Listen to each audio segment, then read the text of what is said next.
Bismillahirrahmanirrahim. Assalamualaikum warahmatullahi wabarakatuh. Hai sobat hebat dan pemirsa kanal YouTube MTS Surya Buana Malang. Berjumpa lagi dengan pembelajaran IPS kelas 7 bersama Ibu Siti Zubaidah. Bagaimana kabarnya hari ini anak-anak? Semoga semuanya dalam kondisi sehat walafiat. Amin. Kali ini kita akan mempelajari tema tentang hubungan kelangkaan dengan permintaan penawaran untuk kesejahteraan dan persatuan bangsa Indonesia. Baik, sebelum pembelajaran kita mulai, kita awali dengan membaca doa terlebih dahulu. A'udzubillahi minasyaitonirrajim. Bismillahirrahmanirrahim.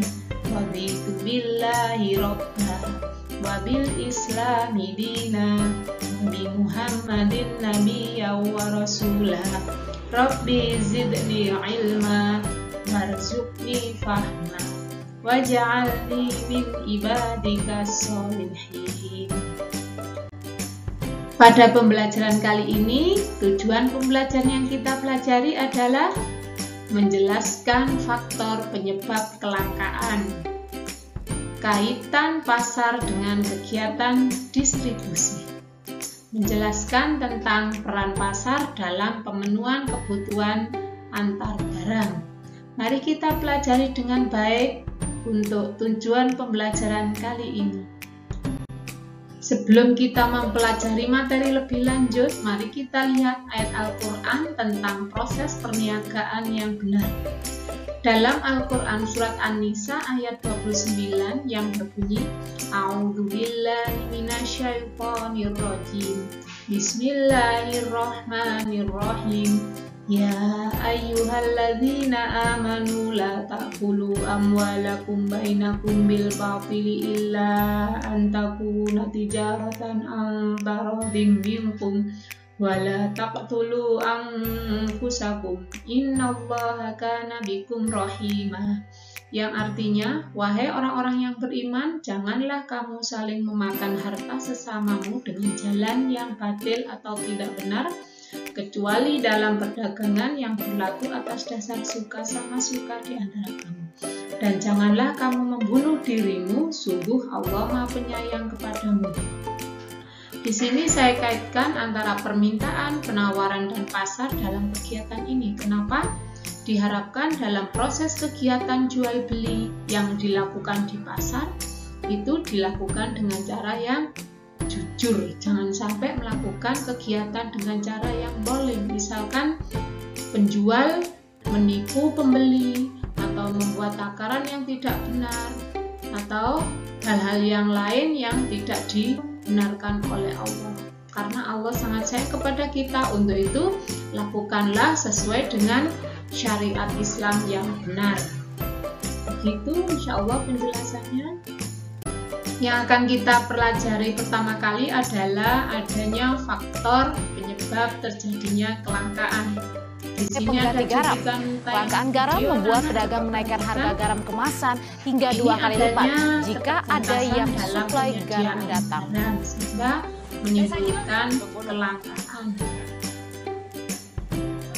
Kelangkaan garam yang terjadi di Jawa diduga disebabkan oleh cuaca yang tak menentu, seperti ratusan Kita tahu tambak garam di di pantai utara Brebes, Jawa Tengah, di desa Kaliunini ini nyaris tak menghasilkan garam karena air tambak yang menjadi payau diguyur curah hujan yang tinggi. Sebagian petambak garam yang memiliki modal memanfaatkan curah hujan tinggi dengan beralih ke tambak ikan bandeng. Namun mereka yang kekurangan modal terpaksa membiarkan lahan tambak garamnya yang tidak merata.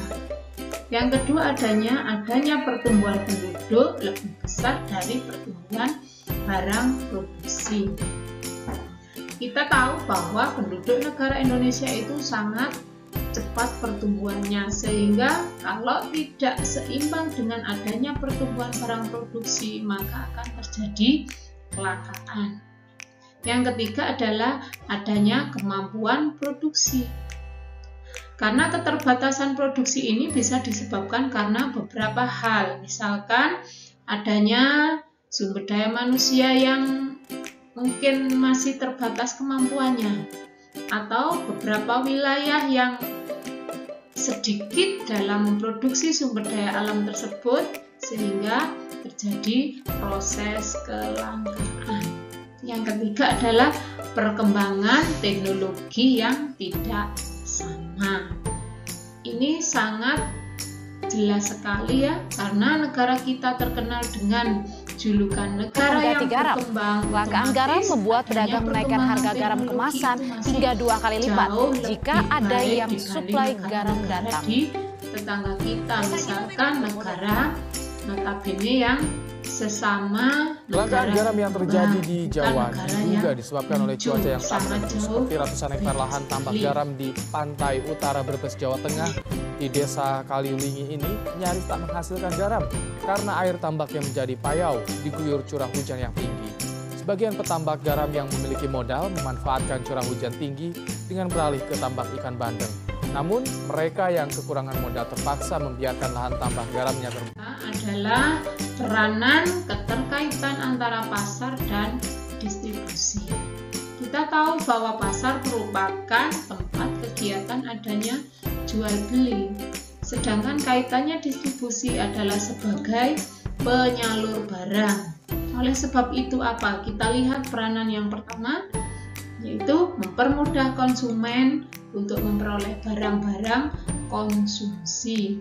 Ini harus ada peran distribusi yang sangat besar untuk menyalurkan barang-barang tersebut. Meskipun dalam kondisi saat ini adanya pasar online itu juga sangat banyak sekali terdapat dalam kehidupan masyarakat. Tapi dalam pendistribusian pasti tetap akan dibutuhkan seorang kurir untuk mengantarkan barang.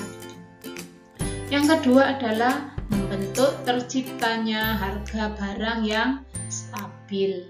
Ya, dengan adanya pasar, distribusi penyaluran barang dari wilayah satu atau wilayah yang lain akan menjadi sangat lancar. Dengan adanya lancar ini menyebabkan harga barang di mana-mana mungkin hampir sama dan tidak akan terjadi proses persaingan harga karena dalam pasar itu sudah akan terbentuk dengan sendirinya sesuai dengan kondisi pada saat penjualan saat itu. Yang ketiga adalah produsen akan mempertahankan keuntungan dalam penjualan produk. Ya, di sini saya gambarkan uang. Kenapa? Dalam kegiatan jual beli jelas bahwa pembeli itu menginginkan barang yang lebih murah dengan kualitas yang baik, sedangkan penjual berusaha untuk memperoleh keuntungan yang banyak. Makanya dari sini akan terjadi adanya keseimbangan antara penjual dan pembeli. Inilah keterkaitan dari pasar dan kegiatan distribusi. Berikutnya adalah peran pasar dalam pemenuhan kebutuhan. Pasar merupakan kegiatan yang dimana di dalamnya terdapat pelaku ekonomi yang bisa menjamin kelangsungan dalam kegiatan ekonomi. Kegiatan ekonomi itu berupa apa saja, anak-anak masih ingat? Kegiatan ekonomi berupa produksi, konsumsi, dan distribusi. Oleh sebab itu kita lihat peran pasar bagi produsen. Di sini disebutkan bahwa bagi produsen, pasar merupakan usaha untuk menawarkan hasil produksi. Tempat promosi, produsen bisa mengembangkan usahanya. Nah, disinilah peran yang sangat besar sekali bagi produsen atau penghasil barang atau jasa.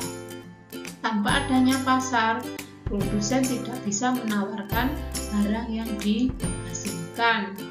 Selanjutnya adalah bagi konsumen, dalam hal ini adalah pembeli, di mana dengan adanya pasar, konsumen mampu memenuhi semua kebutuhannya, kemudian mempermudah memperoleh barang yang dia inginkan.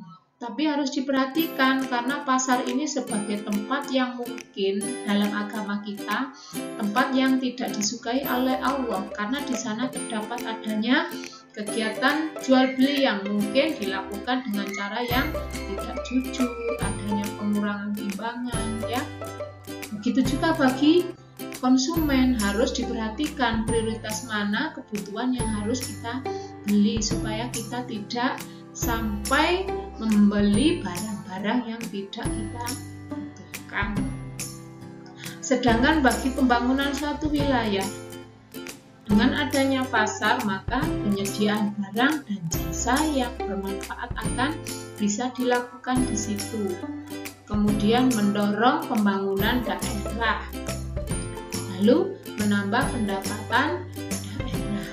Inilah yang akan bisa mengembangkan, di mana dengan adanya perkembangan pasar yang baik, pasar yang berbagai macam kebutuhan bisa disediakan, menunjukkan bahwa pembangunan di daerah tersebut sangat bagus sekali.